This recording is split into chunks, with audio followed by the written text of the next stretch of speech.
Terima kasih pemirsa, Anda kembali bersama kami. Kita di segmen Kreatif bersama rekan saya yang kasep, Wiki Adrian. Kayak orang Sunda ya, saya kalau Iya. pakai baju-baju batik kayak gitu. Tapi kalau ngomongin soal Bandung ataupun Jawa Barat, saya teringat banyak sekali kekayaan-kekayaan kuliner lah ya dari Jawa Barat. Ataupun mungkin banyak sekali daerah-daerah yang ada di Indonesia gitu ya. Dan kalau ngomongin soal upaya bisnis untuk mengeksplor banyak sekali kekayaan kuliner, ini di Create Up kali ini kita akan ngomongin soal startup di industri kuliner nih ya.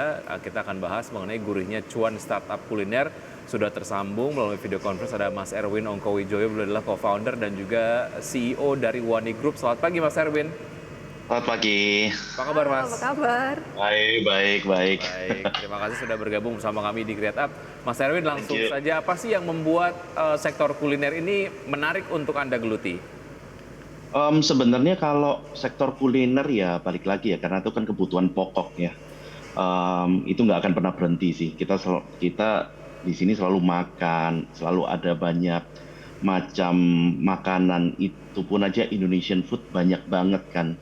Dan setiap hari, setiap bulan itu selalu ada menu baru gitu, selalu ada kreasi baru dari makanan-makanan yang ada gitu kan. Maka dari itu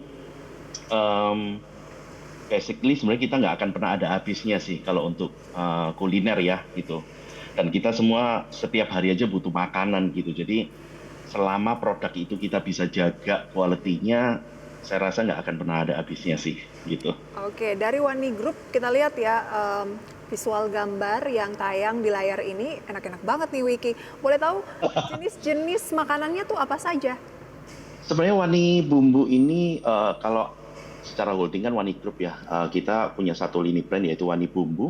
Wani Bumbu ini sebenarnya kita fokus kepada makanan Indonesia. Oke. Itu kita mau mengembangkan Indonesian food ini dalam bentuk rice bowl yang dapat dijangkau di mana-mana. Maka dari itu kita bekerja sama dengan Alfamart kan.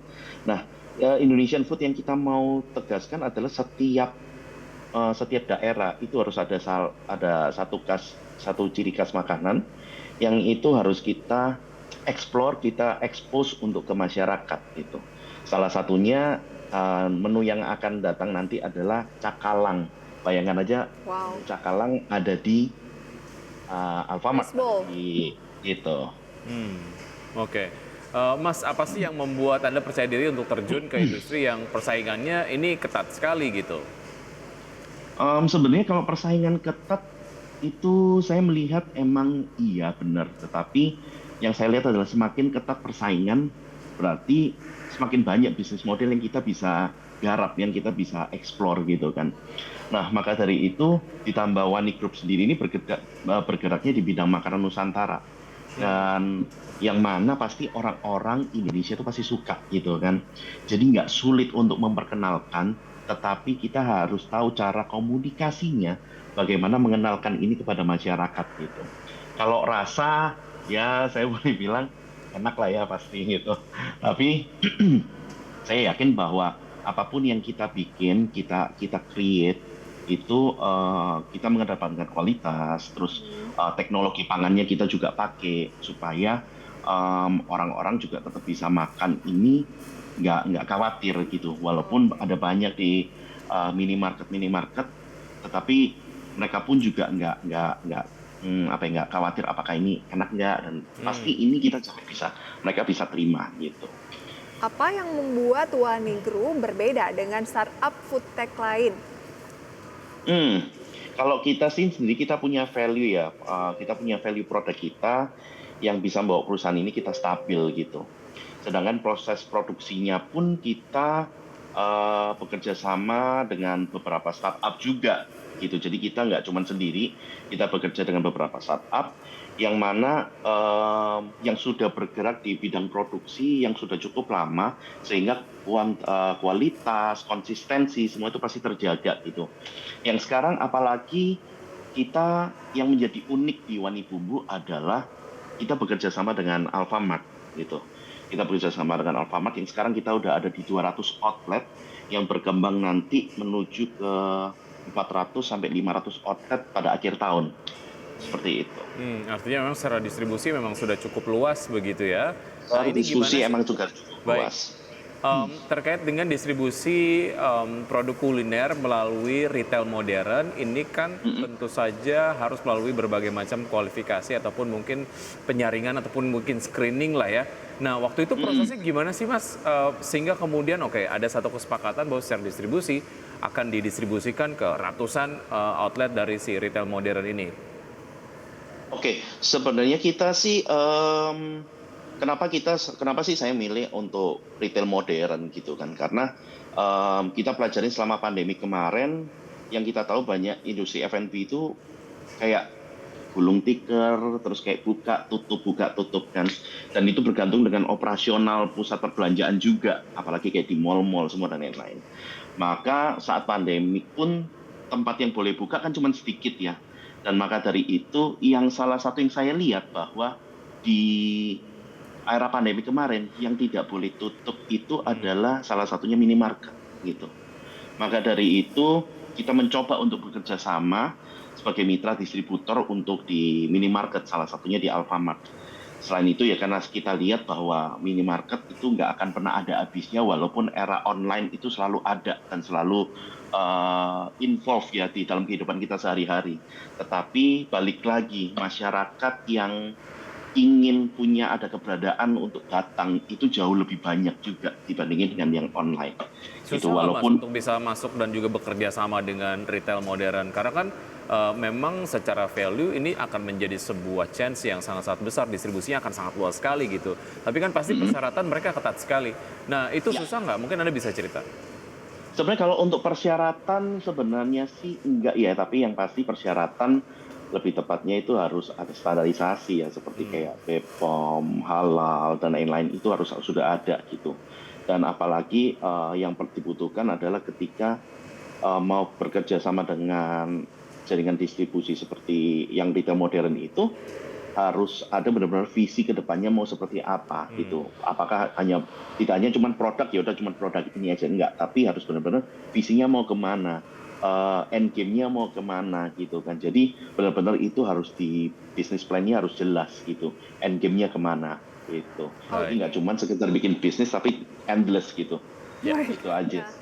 Sambutan market sejauh ini bagaimana penjualannya begitu ya? Oke, ini adalah salah satu startup kuliner. Nah, bagaimana dengan sambutan market sejauh ini? Seperti apa penjualannya, Mas Erwin? Kalau untuk sambutannya kita bisa lihat sangat positif ya. Memang kita lihat juga bahwa saya pertama juga agak pesimis gitu kan. Karena kan memang banyak lawannya gitu. Tapi ternyata nggak juga, malah cukup baik gitu. Kita kemarin waktu di bulan Agustus tahun 2022 itu kita sudah kurang dari 2 minggu. Kita menjual sekitar 1.500 porsi.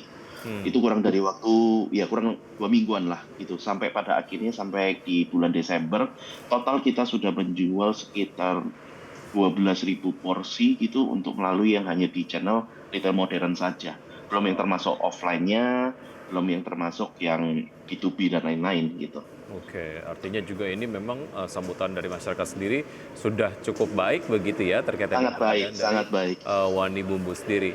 Oke, Iya. nah sebarannya sudah kemana saja untuk daerah-daerah di Indonesia? Oke, sebenarnya untuk sekarang kita masih fokusnya di Jabodetabek. Untuk sekarang kita sudah ada di Tangerang, Jakarta. Kemarin rest area di Jakarta sampai mau arah Purwakarta itu kita sudah ada. Memang lebih kebanyakan ada di stasiun, airport, terus ada rest area, terus di daerah pemukiman itu seperti nggak pemukiman itu ada, tapi mungkin lebih banyak di apartemen kayak gitu. Jadi memang fokusnya kita memang akan ke sana. Nantinya dalam waktu 3 bulan ke depan kita akan keluar dari Jabodetabek. Yang kita targetnya adalah ke Pulau Jawa dulu gitu. Oke, artinya akan ada ekspansi yang dilakukan begitu ya? Oke, kalau ngomongin soal operasional, biasanya kan startup itu butuh pendanaan. Ya. Apakah Wani Group sudah profit, mandiri, atau sedang mengincar pendanaan? Masalah pendanaan, puji Tuhan kita sudah dapat first cycle funding dan sudah close dan pertumbuhannya kita juga sangat cepat gitu. Jadi kita sekarang lagi roadshow untuk second funding supaya untuk ekspansi juga lebih cepat. memang secara bisnis kita looks-nya memang simple ya bisnisnya, karena memang kita jual makanan, distributor dan lain-lain. Tapi kita percaya bahwa bisnis model yang ini kita yakin bekerja sama dengan Alfamart itu membantu kita untuk mengekspos makanan Indonesia mungkin yang kurang terkenal, dengan harapan melalui Wani Bumbu bisa lebih terekspos dan lebih terkenal. Maka dari itu kita berharapnya dengan adanya yang kita roadshow untuk yang second funding yang 90% sudah hampir rampung, dengan harapan itu ekspansinya juga jauh lebih cepat. Gitu sih. Oke, baik. Yang jelas dari beberapa yang tadi sudah disampaikan, ekspansi akan dilakukan di luar Jabodetabek dan juga secara varian dari produksi ini akan terus bertambah begitu ya, mengekspor berbagai macam kekayaan kuliner Indonesia. Mas Erwin, terima kasih sudah bergabung bersama kami. Sukses untuk Wani Group dan juga sehat selalu untuk Anda. Sampai jumpa. Selamat pagi. Pagi. Oke, pemirsa, sebelum kami akhiri, kami tampilkan kembali update dari pergerakan bursa pada pagi hari ini, di mana tadi IHSG bergerak di teritori negatif, sementara saat ini IHSG Wikia masih melemah 0,6% di 6.800, makin dalam pelemahannya. Dan berdasarkan data yang bisa Anda simak, ada top gainer seperti saham BBRI, S Hardware, kemudian ada BBCA, sementara top losersnya ada GoTo, ada Bumi, kemudian ada Adaro, PTBA, MDKA. Baik, demikian adalah update dari pergerakan IHSG dari pembukaan sesi 1 hingga saat ini. Dan pemirsa, sudah 90 menit kami menemani Anda dalam Power Breakfast. Ya, semoga pembahasan hari ini dapat menjadi referensi sumber informasi untuk Anda. Tetap perbarui informasi Anda hanya di IDX Channel, your trustworthy and comprehensive investment reference. Saya Prisa Sampuratu. Saya Vicky Adrian. See you in the morning.